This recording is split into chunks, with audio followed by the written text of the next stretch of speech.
Bueno, buenas tardes. Vamos a iniciar la sesión de la presentación de la Guía Nacional para el Control del Cáncer de Cuello Uterino. Vamos a empezar con la actividad de la tarde, con la introducción que va a hacer nuestra académica Carmen, Si no me presenté, para los que no que me conocen. tanto tiempo ha trabajado en el tema de los estudios anatomopatológicos en la detección del cáncer de la mujer. Así que adelante, Carmen.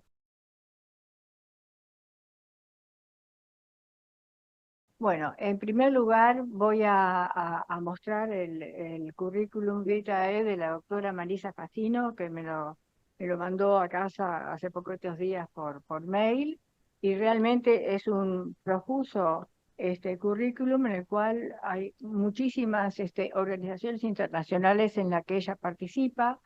Bueno, es doctora en medicina, es oncóloga médica, ha hecho becas en Italia y en Suiza, es directora del Programa Nacional de Control de Cáncer del Ministerio de Salud Pública del 2020 a la fecha. También ha sido directora del Servicio de Oncología del Hospital Policial, es coordinadora por el Ministerio de Salud Pública sobre cáncer en el Uruguay. Este, mm, bueno, ha participado representando al Uruguay en el proyecto de Cancer Screening en 5 continentes de la Agencia Internacional de Investigación en Cáncer. También ha sido oncóloga asesora de la Comisión Honoraria de la Lucha contra el Cáncer hasta el 2012, que ha sido muy importante la participación de ella en esa comisión, y la Comisión Honoraria de la Lucha contra el Cáncer es una de las principales que ha manejado este tema con total solvencia y éxito. Bueno, secretaria de la Sociedad Uruguaya de Mastología, integrante del directorio de la Federación Latinoamericana de Mastología y, por supuesto, una enorme actividad de publicación de revistas y artículos y de participaciones en distintos congresos internacionales y nacionales. Pero antes de me tomo un atrevimiento, antes de darle la palabra a la doctora Marisa Fecino, quiero hacer un tributo al tamizaje para el cáncer de cuello uterino con el método citológico, que fue el método de tamizaje que yo viví y que ahora entregamos los galardones a la tecnología molecular, recordando algunos hitos en la historia de su origen y desarrollo.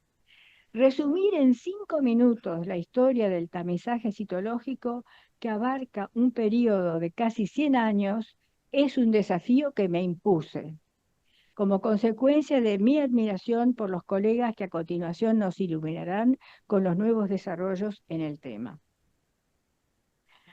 En primer lugar, señalar solamente los hitos que marcan el origen y el desarrollo y que iluminan para cómo fue que salió el tamizaje citológico para el cáncer cervical y las lesiones precursoras.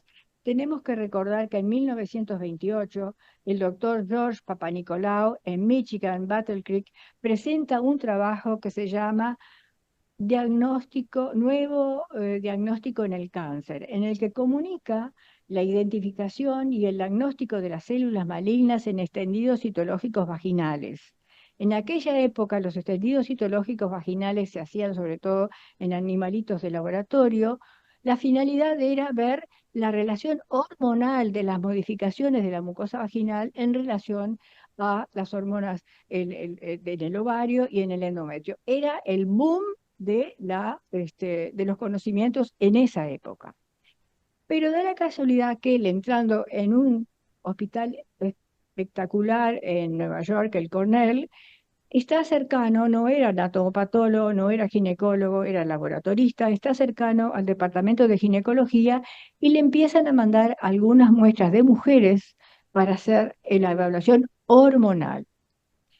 Bueno, y entonces nos relata Papanicolaou que la primera observación de células cancerosas en esos extendidos fue para mí una experiencia estremecedora. Entonces propone en el 1928 que este método de diagnóstico citológico en extendidos vaginales sea considerado como una estrategia válida para prevenir el cáncer cervical en esa época. Esta revolucionaria comunicación cayó en un vacío total. No fue apoyada ni por los patólogos, ni por los ginecólogos, ni por ningún otro clínico. Tuvieron que pasar casi 20 años hasta las publicaciones de 1941 y el libro de 1943, en colaboración con el director del Departamento de Ginecología de la Universidad de Cornell, Herbert Trout, que entonces empiezan a hacer con mayor número de casos y demuestran fehacientemente que el método de extendidos vaginales permite detectar lesiones cervicales precancerosas y cancerosas en pacientes asintomáticas y clínicamente normales, y en las que el estudio histológico, el material de biopsia, había sido incapaz de demostrar. ¿Por qué? Porque en Estados Unidos todavía la colposcopía nula. No había tenido Hinselmann incidencia de Europa a Estados Unidos. Entonces solamente era el espéculo y a ver si había algo que se viera. Como estas lesiones precursores no se veían, no se podía confirmar las lesiones.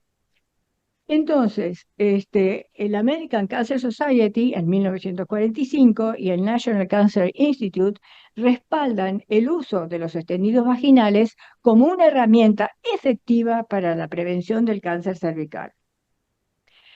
Entonces aparecen las primeras casuísticas en la década de 1943 al 48, con nombres muy conocidos para los que lo hacen ginecología. Eran ginecólogos, patólogos ginecológicos, citopatólogos, patólogos generales orientados a la ginecología. Están los nombres de Meigs, de Eyre, de Jones, de McClure, de Gates, de Warren, de Hertig y de Wheeler, que muchos de ustedes seguramente lo conocen.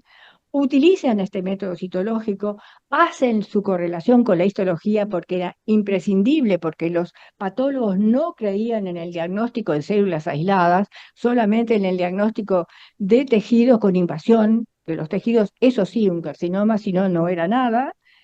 Y esas primeras casuísticas tenían un número muy limitado de casos, entre 270 y 1045. En 1948, la American Cancer Society lleva a cabo la primera conferencia nacional de citología en Boston y se resuelve detectar a nivel poblacional el cáncer cervicouterino y sus lesiones precursoras. En 1960, pasado casi unos 10 años, la American Cancer Society puede comunicar ya la reducción casi a la mitad de la tasa de muerte por esas patologías en Estados Unidos.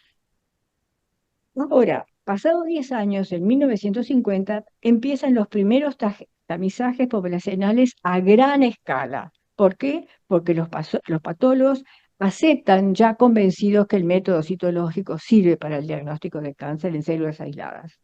Acá es una serie de nombres de patólogos súper famosos que han trabajado a escala poblacional y aparecen algunos resultados de la situación dada a nivel del tamizaje poblacional. En 1951 aparece el problema de la terminología usada para expresar los resultados que se ven en los estudios citológicos, que es una evaluación morfológica sujeta a la alteración, no es una tecnología, es una evaluación subjetiva de la persona que mira al microscopio y que debe mirar al colposcopio también. Entonces, la terminología usada para el reporte de los resultados citológicos era muy variada, muy acorde a la personalidad de cada patólogo que lo hacía, impedía entonces una clara interpretación de los mismos, lo que impacta negativamente en el manejo de las pacientes, porque el clínico no sabía exactamente lo que quería decir el citólogo. Yo lo viví en el Hospital Pérez Rosell. Se intenta regular el caos terminológico de la época y se recomienda abandonar la clasificación numérica de Papa Nicolau, porque Papa Nicolau, con esa honestidad personal que tenía, reconocía que no era un patólogo y no podía hacer una clasificación en base histopatológica. Entonces hacía grado numérico de acuerdo a la alteración, las atipías nucleares que encontraba. Y se recomienda abandonar la clasificación numérica de Papa Nicolau de uso corriente y se propone comunicar los hallazgos citológicos haciendo referencia a las clasificaciones con base histopatológica de ese momento, que eran las de Reagan y las de Richards, el SIN y las displasias. Conclusiones de las primeras casuísticas y de los tamizajes poblacionales. Esas conclusiones, ustedes cuando las lean se dan cuenta que realmente los ginecólogos y los patólogos todavía no estaban en conocimiento de la historia natural del carcinoma de cuello uterino. Y son frases hasta ingenuas, si querés. Se los voy a leer algunas. Es un método válido para el diagnóstico del cáncer uterino. Va a revolucionar la historia del carcinoma pelviano de la mujer. No hay objeciones al concepto del carcinoma in situ, es el inicio del carcinoma clínico de cuello uterino. Ustedes ven qué barbaridades. No todas las lesiones precancerosas progresan a carcinoma durante la vida de la paciente. Estamos hablando en la década del 50, más o menos. ¿Qué pasa? De la década del 70 y 1980 hay como una incomodidad enorme porque aparecen críticas publicadas en los periódicos y en las revistas científicas, numerosísimos artículos criticando los diversos aspectos de los procedimientos del tamizaje con el método citológico. Estas críticas golpean fuertemente a la comunidad científica y a la sociedad. Informan sobre diagnósticos citológicos erróneos, falsos negativos con aparición de carcinomas en mujeres ya tamizadas y muertes de pacientes, fallas en el seguimiento y el tratamiento de las pacientes, que eso es muy importante porque es un encuadre que también hay que hacerle el test molecular, y se sabía que citotécnicos eran expuestos a una lectura citológica de volúmenes excesivos que llevaban errores por cansancio, los que ellos le llamaban las fábricas del Papa Nicolau, Pap Mills, que a veces era una sola persona que miraba el microscopio sin ningún tipo de control de calidad, no había nadie alrededor de ella para que ella pudiera consultar qué le parecía la lámina, cosa que en el Perrier Rosell nosotros instauramos alrededor de la década finales del 80, principios del 90. Y Koch, en 1989, escribe un artículo analizando qué había pasado con el test de diagnóstico en base citológico, y dice, tiene un triunfo muy importante, el triunfo y la tragedia. Como yo le digo también, crónica de una muerte anunciada. El triunfo es porque contribuyó una contribución muy importante a la prevención de los carcinomas invasores del cuello uterino, y la tragedia era por las fallas de los diagnósticos, las fallas en el seguimiento, las fallas en el tratamiento con muerte de pacientes tamizadas. Es decir, esto o aquello que vendrá en un encuadre general con una base de inteligencia artificial que haga el seguimiento de todo. Y bueno, esto fue tan brutal que el Congreso de Estados Unidos no tuvo más remedio que ajustar los controles de los laboratorios con una reglamentación del Clinical Laboratory Amending Improvement, lo cual le daba libertad para hacer controles en los laboratorios y ver cómo los procedimientos eran cuidados, la fijación, la coloración, la llegada de los materiales, cuántos días demoraba el estudio al tener el resultado. Es decir, todos los aspectos de un procedimiento de diagnóstico. Y simultáneamente, para eso digo que esa década de 1980 fue impresionante, aparece el sistema Bethesda. Era tal la desilusión sobre ese método, que sí sirve en buenas manos y con un buen encuadre, que se reúnen en Bethesda, Maryland, dirigidos por patólogos ginecológicos, el doctor Robert Kurman, famosísimo, y la doctora Diane Salomon, gente que yo conocí, gracias a Dios, que era patóloga y citóloga, y se crea por consenso una nueva terminología para el reporte de los extendidos citológicos llamado el sistema Bethesda. Este sistema incorpora una terminología uniforme que permite proporcionar información clínica relevante, que tiene la terminología debe ser actualizada de acuerdo a los nuevos conocimientos sobre el cáncer cervical y las lesiones precursoras, y tiene el valor de una guía de manejo clínico. Pocos años más tarde, esta terminología espontáneamente pasa a ser usada en la terminología histológica. No hubo un consenso, no hubo una reunión. Los patólogos que estaban tan en contra, hoy día, qué bueno, low seal, high seal. Bueno, muy bien. Entonces, la década del 80 hay que considerar es el comienzo de la pérdida de la vigencia del tamizaje con el método citológico. Y aquella frase tan importante, la importancia de estar en el lugar adecuado, en el momento justo y con la información necesaria y suficiente. Entonces, para repasar un poquito, las críticas del método citológico del tamizaje la aprobación de la nueva legislación de la CLIA, el desarrollo del sistema Bethesda, el desarrollo y la aprobación de los test moleculares, y ahí debemos mucho a Surhausen, el desarrollo de la aprobación de la vacuna HPV, y entonces el tamizaje con test molecular HPV sustituye al tamizaje con el método basado en el método citológico. Pero no quiero dejar de recalcar que en la década del 50 se inaugura la era de la citología ginecológica y debemos reconocer el rol conductor de la citología en el conocimiento de la historia natural del cáncer de cuello uterino y sus lesiones precursoras.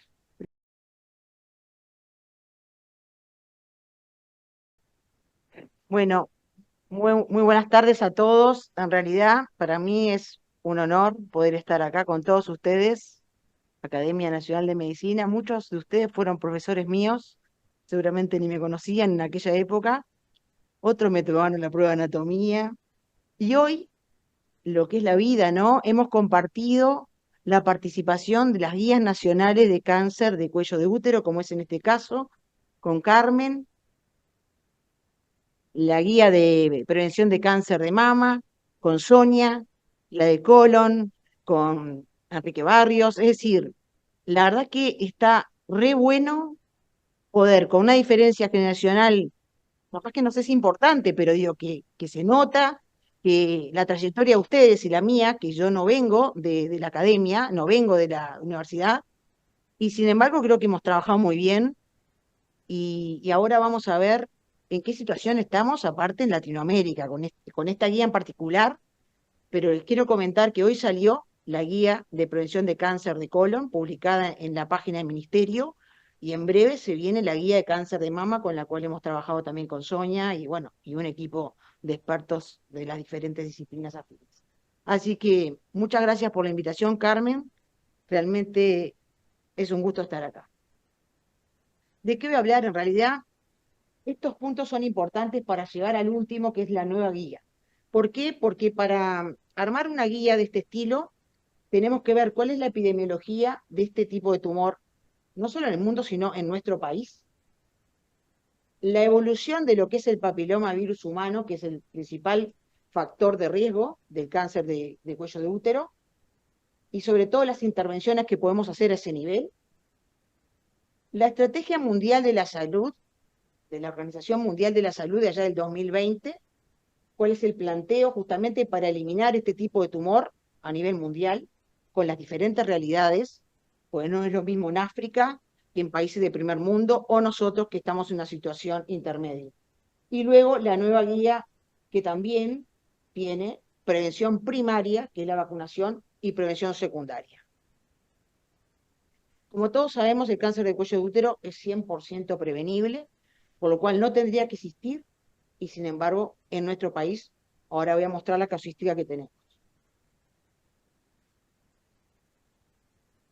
Como todos sabemos, el Registro Nacional del Cáncer, que es el registro más serio que tenemos también en la región, porque es un registro nacional, poblacional, que no deja a ningún caso afuera, tanto en incidencia como en mortalidad, y por lo cual también somos referentes en Latinoamérica, porque en otros países tenemos registros que son hospitalarios, pero no son nacionales. Por eso que es una garantía tener esta diapositiva y poder decir que el cáncer de cuello de útero es el cuarto en incidencia y quinto en mortalidad. Y la importancia de esa tasa que tenemos ahí, ¿no verdad?, ajustada por edad, porque tenemos que bajarla para poder cumplir las estrategias de la Organización Mundial de la Salud. Cuarto en incidencia y quinto en mortalidad en nuestro país. 305 casos nuevos y 136 muertes por año. Esto también nos hace reflexionar porque la mayoría sucede en mujeres jóvenes de contexto vulnerable o crítico que dejan a veces a 3, 4, 5 niños chiquitos en un contexto que a veces son sobre todo monoparentales, ¿verdad? Eso lo vemos. Yo soy oncóloga médica, así que lo veo desde el otro lado también, no solo desde este lado de política de salud. Tenemos otro tema muy importante, es que por suerte no tenemos casos de incidencia o mortalidad en menores de 25 años. Este es otro dato importante porque va a hacer cambiar la postura de la guía. Hoy teníamos una guía que hacía el Papa Nicolau a partir de los 21 años. Ahora van a ver para dónde se mueve la edad de inicio del tamizaje de acuerdo a todos los expertos nacionales e internacionales y la evidencia científica internacional. Por suerte, viene en descenso tanto la incidencia y mortalidad, pero ya dije que es un tumor que no tiene que existir, por lo cual no tendríamos que estar hablando de esta temática en el día de hoy. Sobre el virus de papiloma humano, sabemos que es el factor de riesgo más importante, que es un virus de transmisión sexual, que infecta la piel y en especial las mucosas genitales y orofaringias, que se estima que el 80% de la población a lo largo de la vida va a tener infección por este tipo de virus. El pico de incidencia mayor se da justamente en menores de 24 años, es asintomática, y por suerte en la mayoría de los casos, casi un 90%, tenemos que nuestro organismo a través del sistema inmunitario lo elimina o lo neutraliza, y solo un 10% hace que la infección sea persistente y que luego si tenemos la infección por algún genotipo de alto riesgo, podamos desarrollar una lesión precursora o, si no se trata la lesión precursora, terminar en un cáncer de cuello de útero. Tenemos diferentes tipos de alto riesgo, pero sobre todo el 16 y el 18 es el causante de la mayoría de los cánceres, y tenemos que tener en cuenta, porque esto cuando nosotros vamos a hablar a los liceos, vamos a hablar a empresas, a clubes deportivos, porque lo que nos interesa hoy es que la muchachada, los adolescentes y tanto los varones se vacunen, ¿tá? Porque la vacunación es muy importante. Y siempre decimos que muchas veces nos pasó, y ahora por lo menos está cambiando eso, de que, ¿qué pasó? Ah, bueno. Eso sucede porque muchas veces los varones, y nos lo han comentado, y no tengo útero, no tengo cuello de útero, ¿por qué me tengo que vacunar? Y bueno, cuando le explicás que te puede tocar un cáncer de pene, un cáncer de la cavidad orofaringia, porque los vemos nosotros después de grandes en las policlínicas de oncología y demás, y que son transmisores, bueno, hemos aumentado la cobertura de la vacunación en los varones, y eso también es importante. Como todos sabemos, se supone que a los 15 años la OPS y la OMS mundial hablan de que se comienza la actividad sexual. Es como los 50 años de la menopausia. Todos sabemos que en otros países hoy o acá mismo se podrá comenzar la actividad sexual antes, pero se toma como inicio de los 15 años en donde el pico es máximo, ¿no verdad?, de la infección, pero luego, como están viendo allí en la curva roja, decae. Y justamente era lo que se decía, el 90% va a neutralizarse por el sistema inmunitario. En el caso de que no sea así, pero ya estamos hablando casi de los 30 años, pueden empezar a aparecer las lesiones precursoras. Si la persona se controla y demás, se puede tratar a ese nivel y nunca llegar a un cáncer. Si no se trata y se controla, puede llegar al cáncer. Pero fíjense en toda la etapa de más de 10, 15 años que hay para que se pueda resolver la situación y no llegar al cáncer de cuello de útero. ¿Cuáles son las medidas que tenemos que utilizar? Y bueno, en la primera etapa tenemos la prevención primaria, que es la vacunación, y también la educación sobre los otros factores de riesgo, ¿no verdad? La promiscuidad sexual, el tabaquismo, la alimentación saludable, etc. La segunda es justamente antes el Papa Nicolau, hoy incorporación del test del VPH, y la tercera, cuando tenemos lesiones precursoras o ya tenemos el cáncer, tratar las mismas.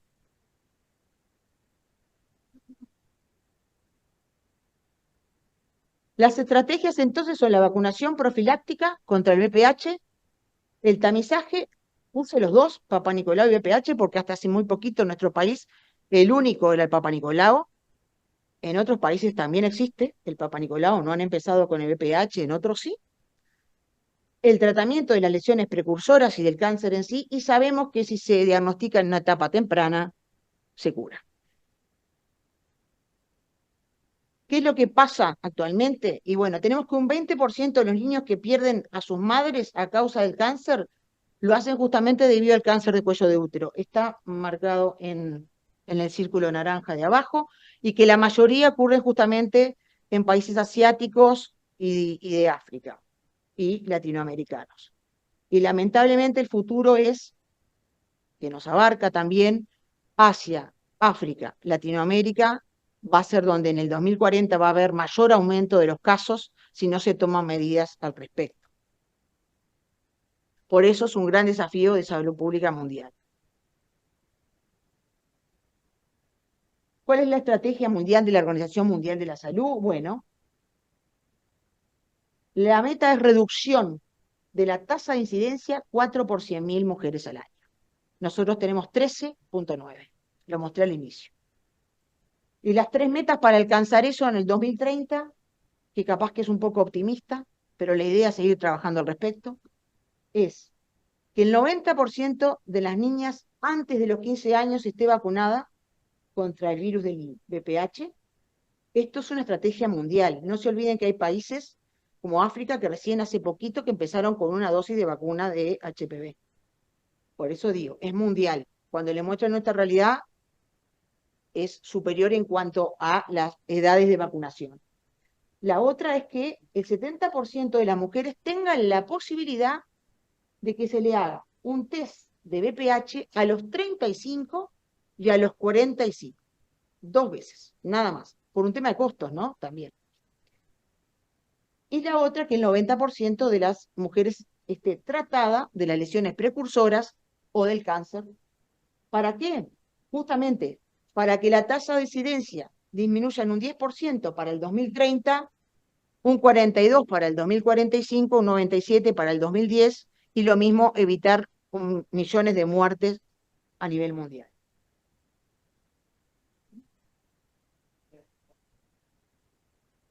Sí, perdón. Gracias. Espera que se me trancó acá. Ahí está. Bueno, las vacunas, como dijimos, prevención primaria. La bivalente fue la primera que estuvo en nuestro país, 16 y 18. Son los, como dijimos, los genotipos más importantes. Después la tetravalente con el 6 y el 11 también. Y ahora tenemos en nuestro país la nueva valente a partir de enero de este año que se registró.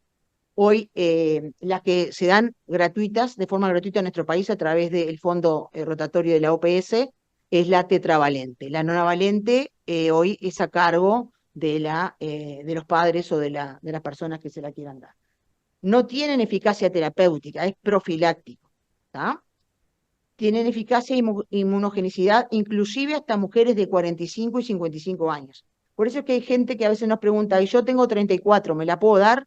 Y sí, va a ser menor la posibilidad, digamos, de inmunogenicidad, pero, digo, hay varios tipos de factores de riesgo en cuanto a los genotipos, te podés salvar de alguno. Entonces, está bueno, pero esa no la cubrimos de forma gratuita. Por supuesto que se demuestra el efecto de rebaño, y acá es importante porque la OMS, que había empezado con 3 dosis, después pasó a 2, y ahora está en una. ¿Tá? Está en una dosis. La evidencia para ellos es fuerte, para nosotros ahora les voy a mostrar. Nosotros creemos que ellos lo están haciendo porque a nivel mundial quieren que por lo menos la cobertura de una dosis sea para todo o la máxima población posible, que a veces por darle 2 dosis a una población dejan sin ninguna dosis a otra. Bueno, esto es simplemente para que conozcan, seguramente ustedes, pero como nosotros también a veces damos charlas, como dije, a la población y educar a la población general, es para lo que sepan cómo es un cepillito de lo que se introduce, digamos, a nivel ginecológico. ¿En qué estamos nosotros? Bueno, nosotros estamos en todas estas campañas de prevención de cuello de útero, que hemos ido inclusive con el MIDES, con Uruguay Crece Contigo, a lugares de barrios vulnerables, a plantar un vehículo del MIDES, que es el que va a hacer las ecografías a las embarazadas de contexto vulnerable, para que hicieran Papá Nicolau. Y ahí se nos llenó. Y están a unos pocos kilómetros del Centro Hospitalario Pereira Rosell. Es decir, no van. Y gente no va.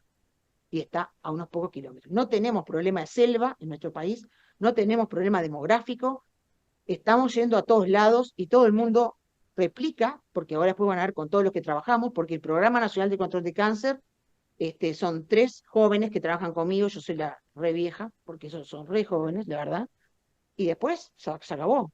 Es decir, nosotros lo que hacemos es directamente trabajar con órganos efectores. Y justamente la actualización de la guía de prevención de cáncer de cuello de útero.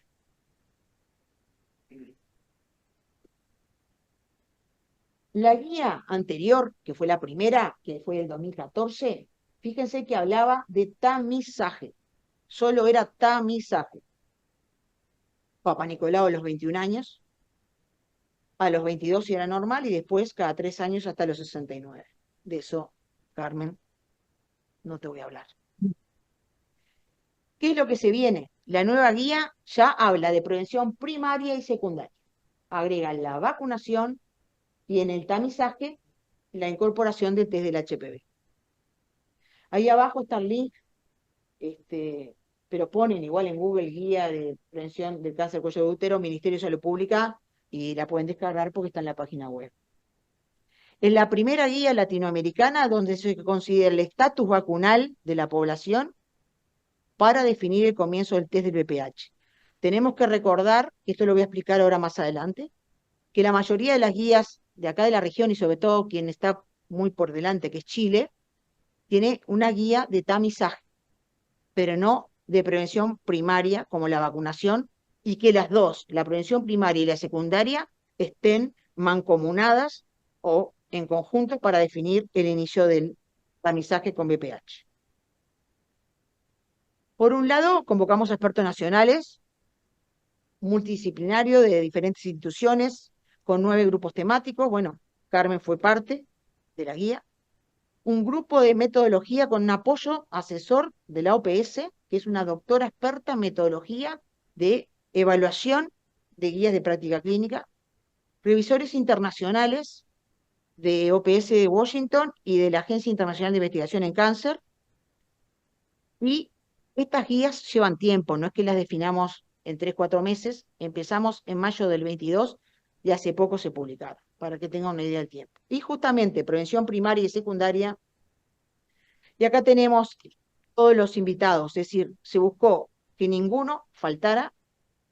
Cátedra de Facultad de Medicina, sociedades científicas, la DIGESA, Comisión Honoraria de Lucha contra el Cáncer, la Academia Nacional de Medicina, programas del MSP, tenemos el de la niñez, inmunizaciones, salud sexual y reproductiva, Comisión Nacional de Vacunas, Instituto Nacional del Cáncer, Laboratorio de Análisis Clínico y el Departamento de Citología, el Departamento de Patología Clínica del CHPR, Laboratorios de Biomolecular, bueno, etcétera.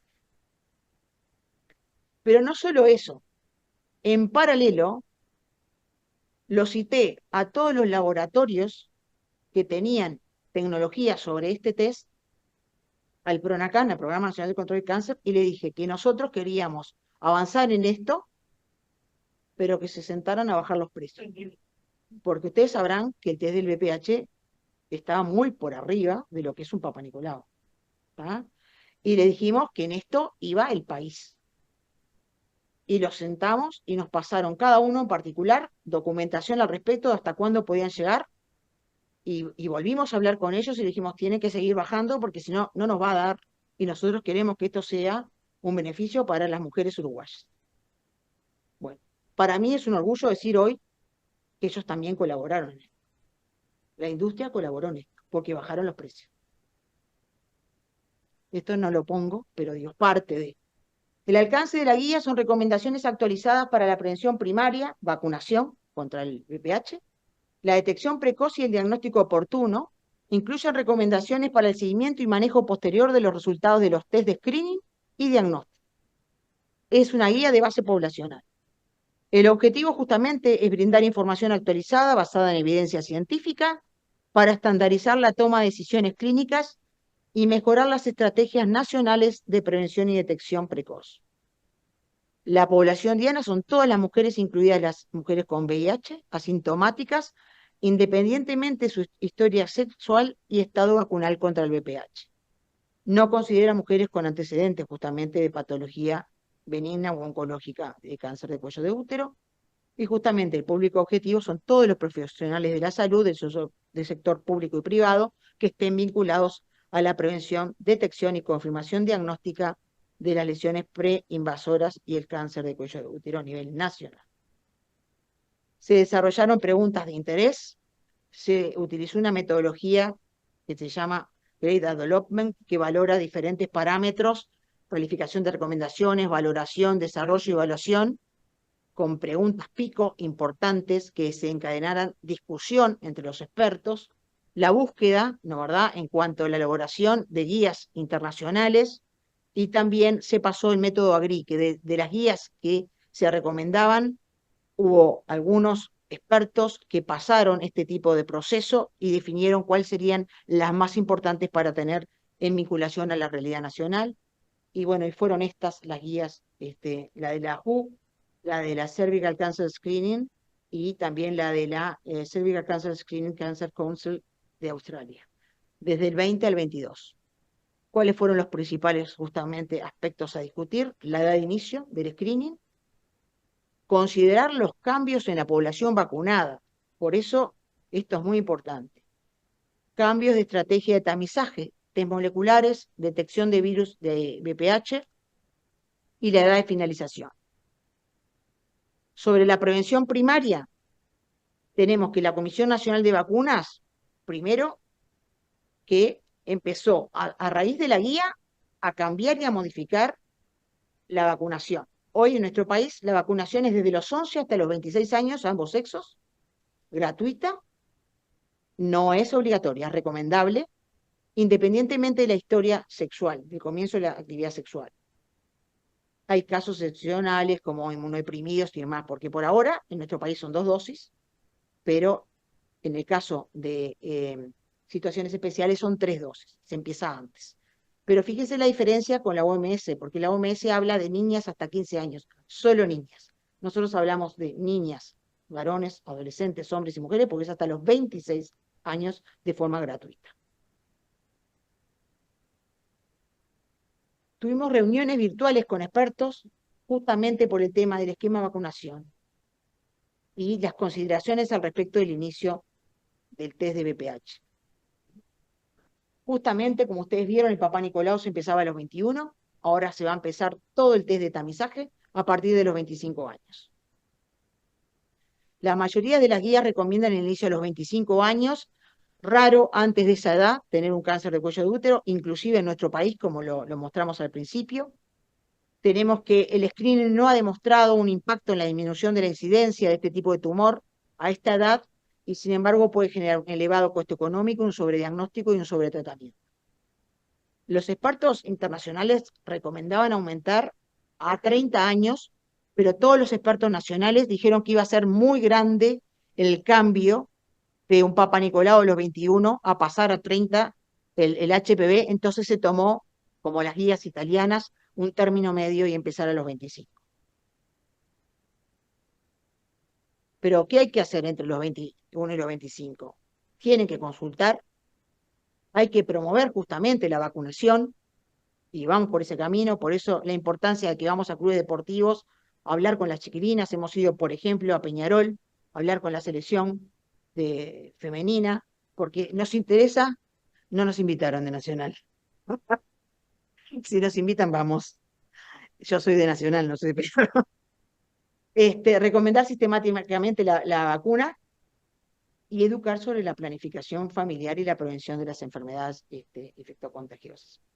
El rol de la prueba, ya sabemos de que es un test objetivo y reproducible, automatizado y semiautomatizado, que tiene una alta sensibilidad, sobre todo para las SIN3, 90 a 98%, mayor detección de lesiones glandulares, alto valor predictivo negativo, por eso permite aumentar el intervalo. El Papa Nicolau es cada 3 y si es normal, es cada 5 años. Y también permite la autotoma.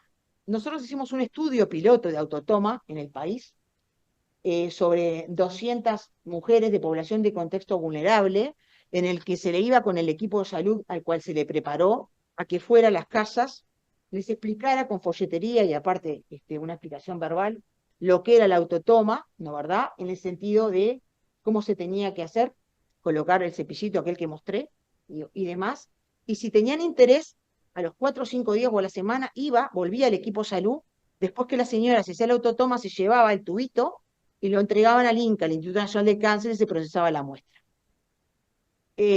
lo que digo, cuando vas a la casa de la gente o cuando te le parás con el vehículo a una cuadra, todos se hacen porque una adherencia más del 78%.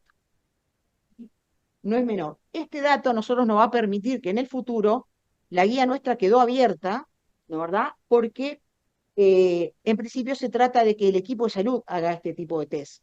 Pero si hoy o mañana se necesita aumentar la cobertura y se enseña a la población a hacerse la autotoma, está abierto justamente porque tenemos inclusive un estudio piloto que nos demuestra que sirve y nos puede aumentar la cobertura.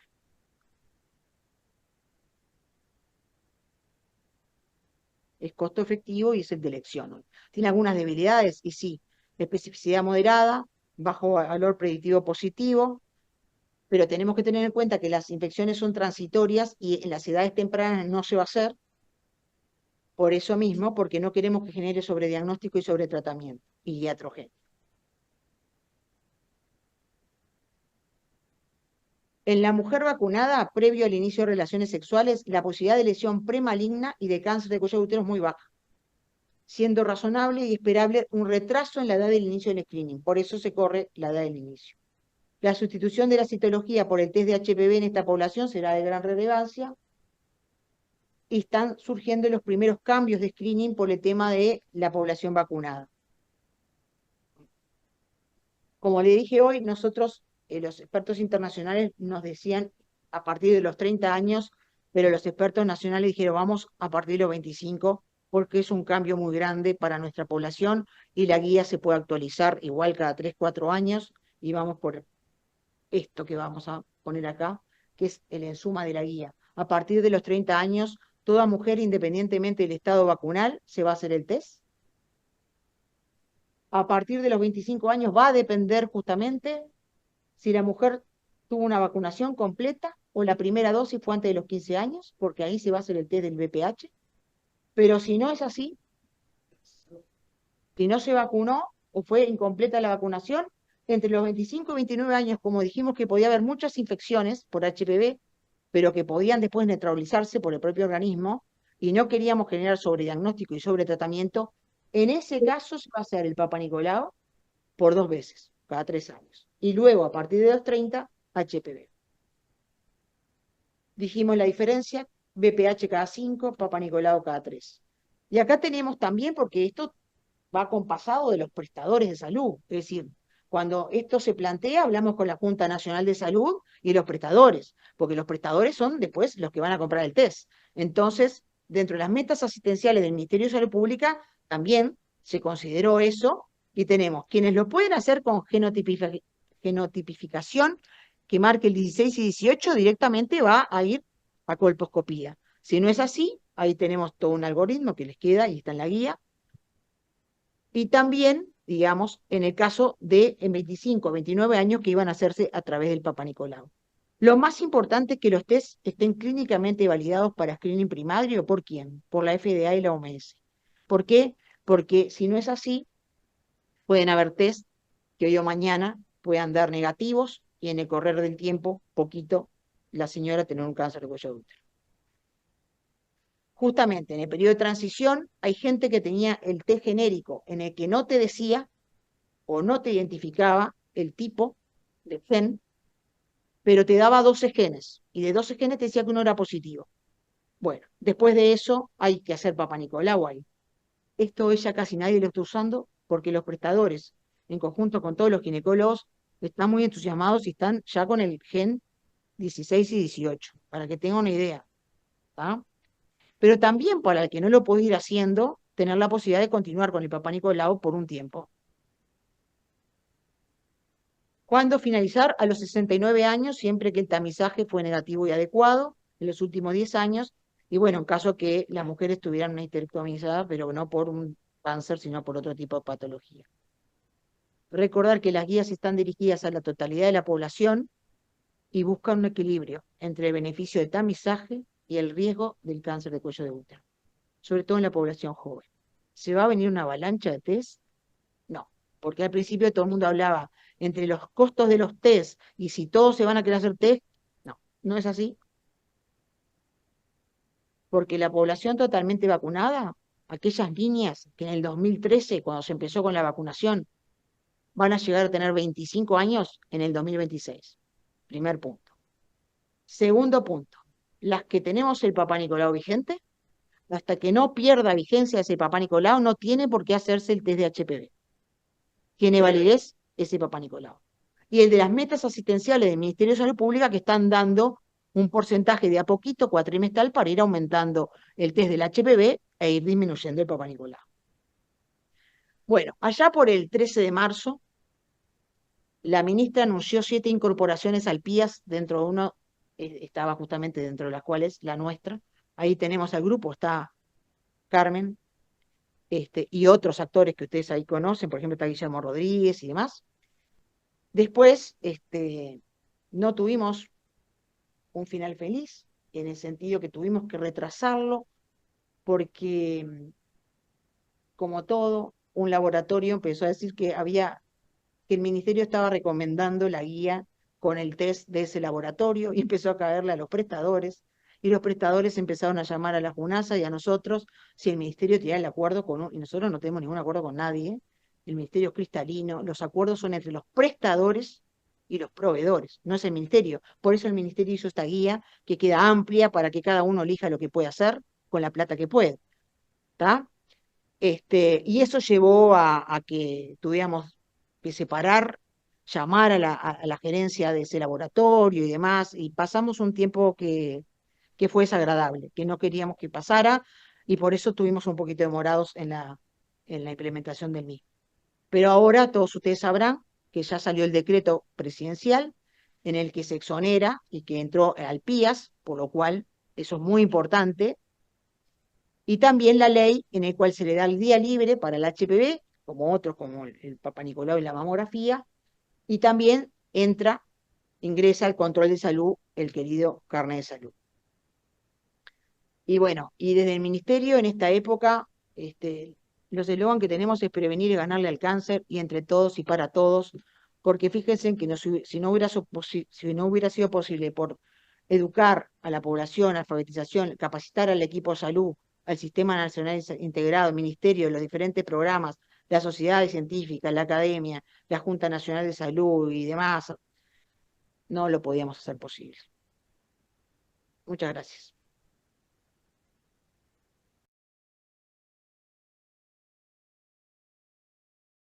Bueno, muchas gracias. Estoy asombrado por las dos que me precedieron. A Carmen, bueno, ya la conozco desde hace muchos años y a Facinó a través de las mentas, ¿no? Y de la fuerza que le pone y el entusiasmo que le pone a todos sus proyectos que llegan hasta acá, hasta la academia, ¿no? Nos conmueve. Debo decir que, bueno, yo soy un clínico que trabajé durante 50 años con especial atención al tema de la patología, de la prevención del cáncer de cuello uterino, entre otras cosas. Mis maestros me iniciaron en la citología, yo leía citología, y en la colposcopía, o sea que a mis pacientes en forma sistemática les practicaba las dos cosas. Con motivo de esto, empecé a ver bibliografía y a ver los metaanálisis, y realmente que me convencí. Me convencí, pero claro, a la altura en que yo actuaba no existían algunos recursos. Esto es un poco la medicina de la genética molecular, que va más allá de la clínica, de la histología, de la citología. La importancia del tema, tú ya lo mencionaste al pasar, es que según la OMS en el mundo se diagnostican 500.000 de casos nuevos de cánceres de este tipo en las mujeres, obviamente. Y que de ellas 300.000 al año mueren. Y que el 80%, como bien fue señalado ya, pertenecen a las zonas menos desarrolladas del planeta. O sea que es un problema que, si bien no ocupa el primer lugar, porque el primer lugar lo ocupa el cáncer de mama, eh, este, el cáncer de ovario también, este es muy importante y es prevenible. Ahí tienen a la izquierda una imagen del virus y a la derecha una imagen por microscopía electrónica de una célula totalmente invadida por esos virus. Este punto que voy a mencionar ahora me parece muy interesante y es la evolución. Se piensa que el virus del HPV empezó a evolucionar hace muchos millones de años y coevolucionó con los animales hasta que en un momento dado se dio el salto interespecífico a los seres humanos. Y ahí entonces se empezaron a ver las patologías. Claro que las mujeres antes no vivían lo suficiente a veces para observar esas patologías. Eh, Otra cosa interesante es que hay, como ven, líneas filogenéticas diferentes que se denominan los filos por letras griegas, alfa, beta, gamma. Casi todos los patógenos u oncogénicos están dentro del grupo alfa. Dado que el virus muta y existe selección natural y existen presiones para la selección natural, como son la vacunación y el tamizaje, puede ocurrir que aparezcan nuevos tipos agresivos de virus que escapan a los procedimientos preventivos actuales. Por eso es que la investigación de base, digamos así, tiene que ir controlando eso para eventualmente modificarlos. Ahí tienen arriba lo que les decía anteriormente, hay un filo que reúne la mayor parte de los tipos de virus que son oncogénicos. El virus, la detección molecular de HPV es una herramienta fundamental en la prevención del cáncer de cuello. El 99,9% de los cánceres de cuello son ocasionados por el HPV. Sin duda, influyen muchos factores culturales, conductuales, coinfecciones. Por ejemplo, la clamidia parece incrementar la patogenicidad oncogenética del virus del HPV. A mí también me preocupa que este tipo de procedimientos que en cierto modo dan seguridad, como da la vacunación, lleve a la gente a comportarse de una manera más libre, entre comillas, y a prescindir de recaudos para evitar las otras infecciones de transmisión sexual, dentro de las cuales hay algunas que también son oncogenéticas, como la de la hepatitis B o de la hepatitis C, eso es un tema dentro de lo que decía Marisa de la educación, de enseñar esto, de insistir sobre los cambios, que va a ser una cosa difícil, porque durante muchos tiempos, no todas las mujeres, desgraciadamente, pero una gran proporción de mujeres estaban acostumbradas a ir manualmente a su ginecólogo para practicarse el Papa Nicolau. Nosotros mismos le avisábamos por WhatsApp últimamente cada año que no se olvidara que iba a cumplir el año del Papa Nicolau. Estábamos gastando plata inútilmente y hacíamos gastar a ellas también. Como otra cosa interesante es esto, que ya fue mencionado, que la infección se resuelve en forma espontánea en la gran mayoría de los casos. Puede considerarse que el 50%, la mitad de las mujeres que presentan este tipo de infección a los 36 meses del inicio de las relaciones sexuales. Y a los 2 años, si las estudiáramos o las estudiamos, casi todas tienen negativo, o sea, han desaparecido en forma espontánea. Bueno, esto ya lo dije. Otro dato interesante a destacar es que el plazo entre la infección y la lesión precancerosa o cancerosa es muy largo. Yo siempre le decía a los estudiantes, el cuello uterino tiene algunas ventajas. Una, que es un órgano que se ve, accesible. Otra, que su patología evoluciona lentamente. Y tres, que en general esa evolución es predecible, o sea, se sabe por las vías linfáticas cuáles son las estaciones ganglionares que va tocando. Dentro de los factores coadyuvantes, como ya fue dicho, por supuesto, la vacunación, el tabaquismo, los trastornos de la inmunidad, la inmunosupresión, hoy se usan mucho más que antes los medicamentos inmunosupresores, la microbiota vaginal, ¿no? Por eso, más que la infección por HPV, es la infección prolongada por HPV la que aumenta el riesgo. De ahí que el riesgo sea a edades mayores, alejadas del inicio de las relaciones sexuales.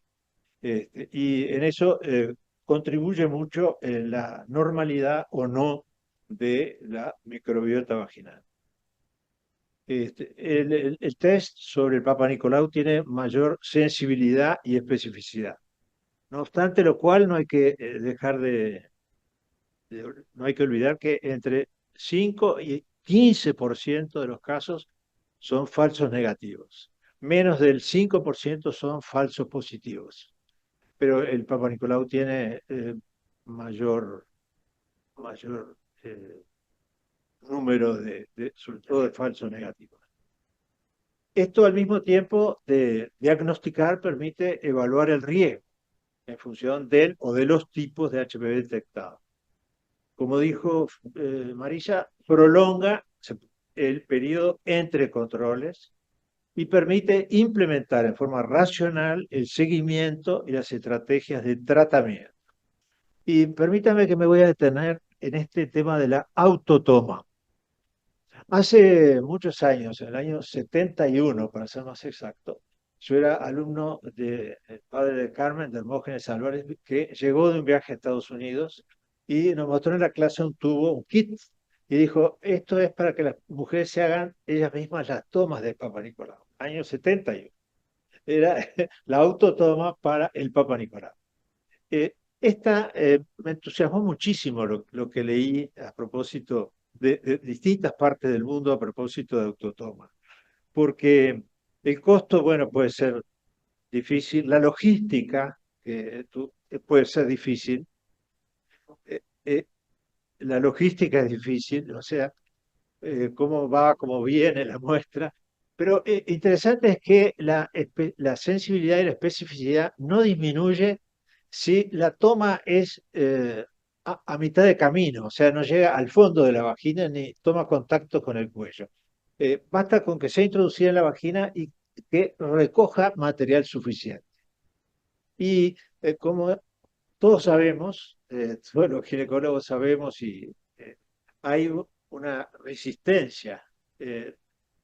Todo argumento es bueno para faltar al ginecólogo, ¿no? De una mujer. Entonces hay mucha resistencia y esto sería un modo de favorecer, de darles tranquilidad y sabemos que no es una falsa tranquilidad. Habría que al mismo tiempo explicarles que no deben dejar de consultar en forma periódica y todo lo demás porque hay muchas otras cosas para, para evitar. El procedimiento en sí es más costoso cuando se pone en funcionamiento, pero a la larga es más económico. Y complementa, a mi juicio, y no desplaza los procedimientos tradicionales. Yo no creo, como dice Carmen, que sea la muerte del Papa Nicolau. En algunos casos yo creo que vamos a tener que utilizar el Papa Nicolau y que el Papa Nicolau nos va a guiar junto con la colposcopía y demás, como tradicionalmente. Pero esto...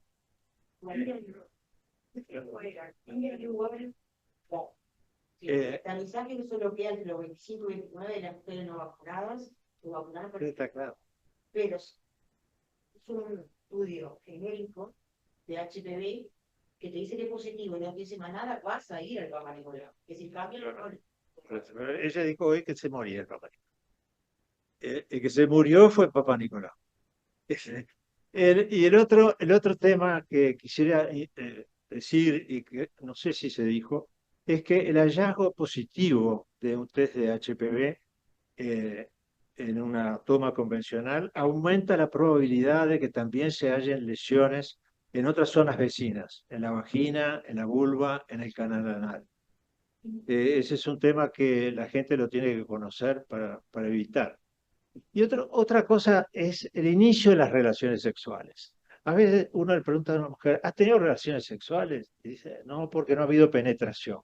Pero hay muchos casos de infección sin penetración. Con lo cual, con todo este tema de la mayor y más precoz, más precoz inicio de las relaciones sexuales, de las relaciones interpersonales, puede aumentar el riesgo. Es fundamental la importancia de la información, ya lo dijo, de la educación. Yo creo que esto termina, como todos los grandes problemas, siendo un problema de educación, de formación. Junto a esto hay que decirle, bueno, que no deben ser promiscuos, que deben cuidarse, que deben, en fin, tomar determinado tipo que no deben hacer las cosas a tontas y a locas. Eh, esto en esto pesa mucho la calidad del mensaje, la claridad, la simplicidad, al mismo tiempo la veracidad de ese informe, que en los clínicos estamos acostumbrados a hablar, a veces nos falta tiempo para dar el mensaje. Y ubicarla siempre como una enfermedad de transmisión sexual. O sea que eso todo lo que dijimos no la exime de que deba estar dentro de lo que puede considerarse la educación sobre salud sexual. Bueno, y las ventajas costo-beneficio es que incluyendo la educación y la provisión de autotomas resulta económicamente beneficiosa a largo plazo.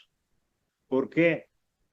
Porque la detección y tratamiento temprano de las lesiones precoces puede disminuir significativamente los costos asociados al tratamiento de cáncer avanzado. Y además, lo más importante es el padecimiento del cáncer, ¿no? Y de los tratamientos del cáncer. Cuando nosotros empezamos con Quique Pons a formarnos en ginecología, teníamos que hacer a veces intervenciones muy, muy extensas y muy agresivas para el tratamiento, y a veces ineficientes. El tratamiento con radium también era un hueso, un trago muy amargo. Y, en fin, creo que, creo que las mujeres, una última cosa, las mujeres posmenopáusicas se van a quedar muy contentas porque después de los 65, 69 años, si han tenido unos test normales antes, no van a tener que ir más. Ahí, por lo menos, hacerse la toma del HPV. Yo agradezco la oportunidad. Yo estoy acá en realidad porque faute de mieux, porque no hay otro mejor, no porque sea un genio en esto, tengo experiencia sí, pero me obligó a ver una cantidad de bibliografía y sobre todo de bibliografía de distintas zonas del mundo, ¿no? Algunas de las cuales muestran realidades, o sea, cosas que ya se han puesto en marcha y que están moviéndose dando seguridad a la población con este nuevo criterio. A Carmen no le gusta, pero yo digo, es un cambio de paradigma. Así que te agradezco mucho, Marisa, y muchas gracias, Carmen, también por la invitación. Y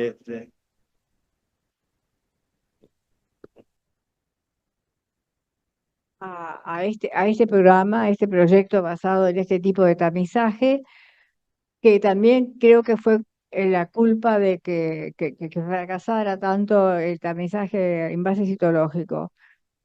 a pesar de que es como una falta de libertad lo que yo propongo, tiene que haber un programa nacional con una base de información de datos de pacientes que regule todos estos mecanismos que vamos a utilizar tan importantes para tratar de erradicar, como dices tú, el 100% que es posible, el 100% erradicar el cáncer de cuello uterino.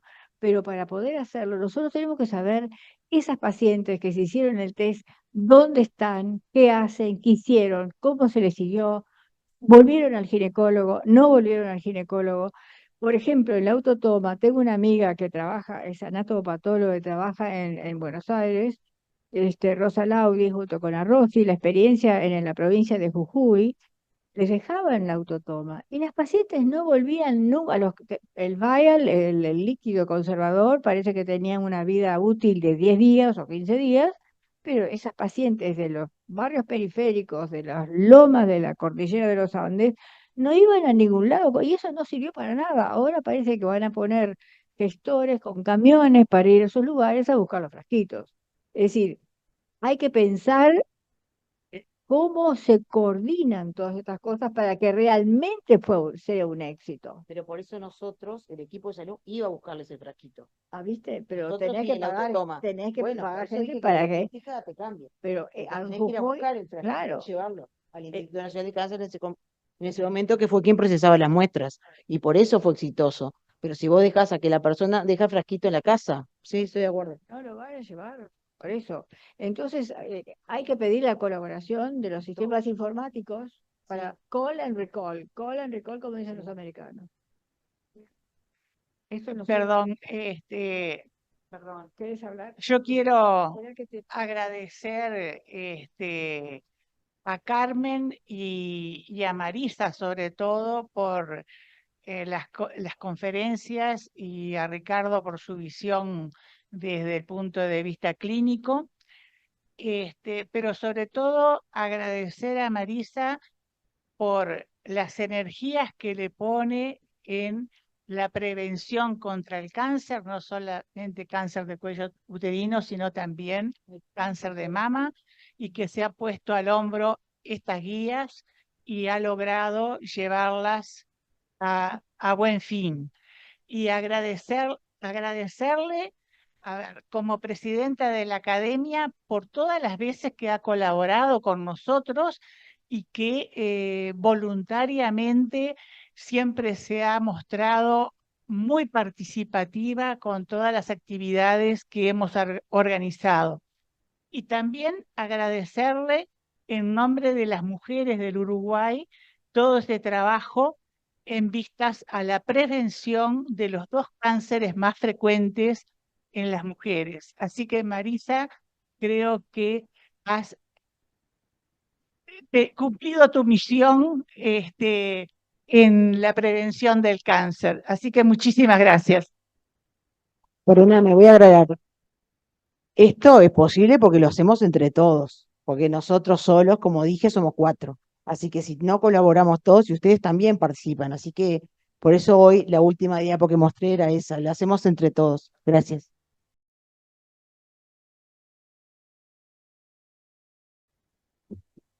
Bueno, buenas tardes. Antes de que se vayan, yo quería decirles, yo soy Carmen Aguiar, Carmen. gastroenteróloga, endoscopista, y trabajo con Carmen Álvarez desde hace 11 años. Los primeros Papa Nicolaos anales que se hicieron en Uruguay, los hicimos nosotros con la doctora Silvia Yamandreu.